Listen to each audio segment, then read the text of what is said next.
दोस्तों, आज की कहानी एक नादान लड़की की सबक आमूज़ कहानी।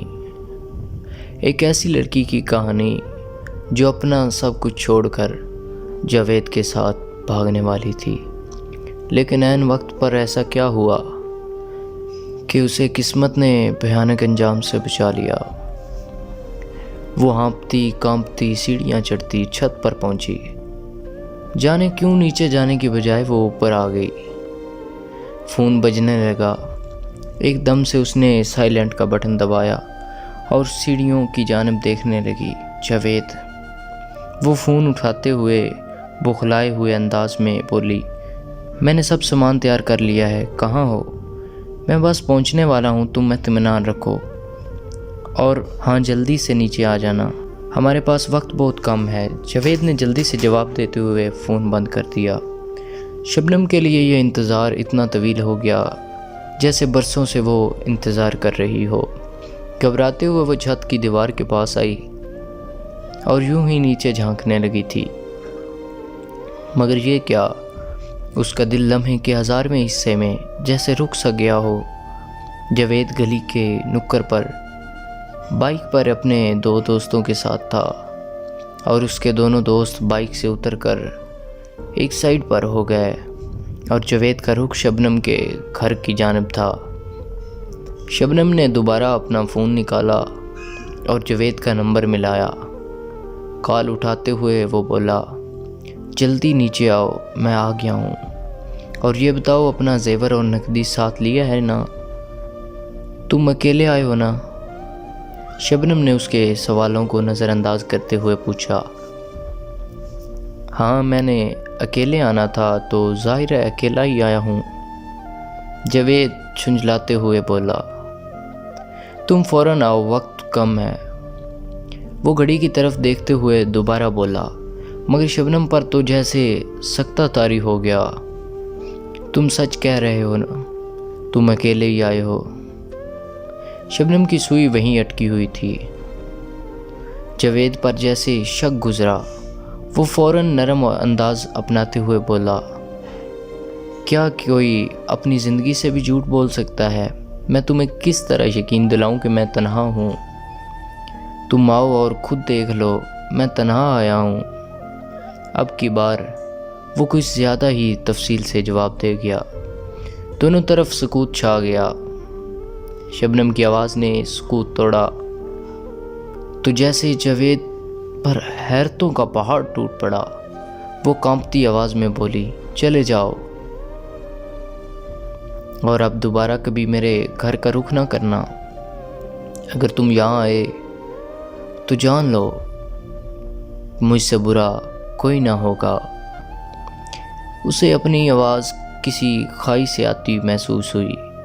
कौन सी दोस्त थी मेरी ऐसी जिसने मुझे तुमसे मिलने से ना रोका हो? मगर मैंने किसी की ना सुनी, यहाँ तक कि अपने माँ बाप को धोखा देने चली थी। उनकी आंखों में धूल झोंक कर मैंने तुम्हें अहम जाना और तुमने आज बता दिया। मुझसे बढ़कर कोई पागल हो ही नहीं सकती। बेदर्दी से वो गाल रगड़ती काल बंद करने लगी कि वो बोला, तुम अगर मेरी असलियत जान ही चुकी हो तो सीधी तरह जेवर और नकदी मुझे दे दो, वरना मैं तुम्हारी तस्वीर सोशल मीडिया पर डाल दूंगा। फिर तुम किसी को तो क्या, अपने घर वालों को मुंह दिखाने के काबिल न रहोगी। गुस्से से बोलता वो चुप हुआ।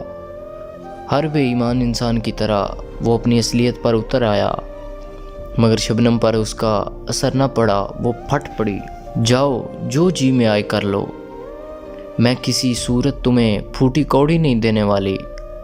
और एक बात याद रखना, जब कोई तौबा करे तो उसने आसमान की तरफ शहादत की उंगली उठाते हुए कहा, वो किसी की तौबा रद्द नहीं करता, और जब आजमाता है तो अपने बंदे को रुसवा नहीं करता।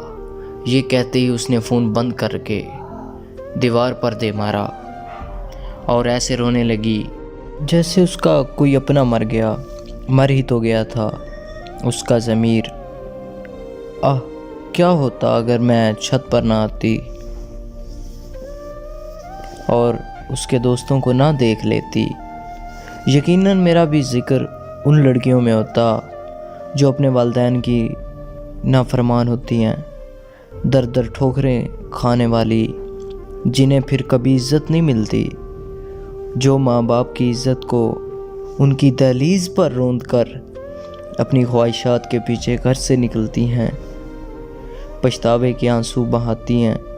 वो अब सीढ़ियाँ उतरते नीचे आ रही थी, जैसे सदियों का बोझ उसके कांधों पर आ पड़ा हो। दोस्तों, ऐसी बहुत सी कहानियाँ हैं जो हमारे माशरे का हिस्सा हैं। इन कहानियों के बारे में अगर हमें पता चल जाए तो शायद कोई बेटी ये कदम उठाने से पहले 1000 बार सोचे। दोस्तों, मेरी पूरी कोशिश होती है कि मैं तमाम लड़के और लड़कियों के लिए इस ज़िंदगी और इस दुनिया की तल्ख़ हकीकतों और सच्ची कहानियों को पेश करूं।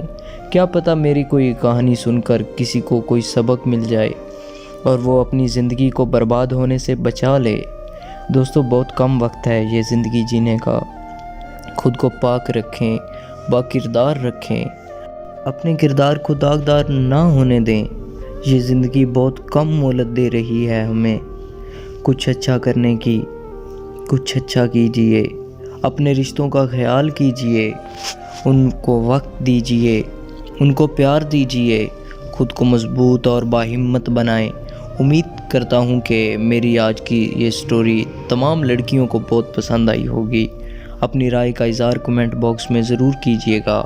मिलते हैं एक नई कहानी के साथ। मुझे अपनी दुआओं में याद रखें। अल्लाह नेगबान।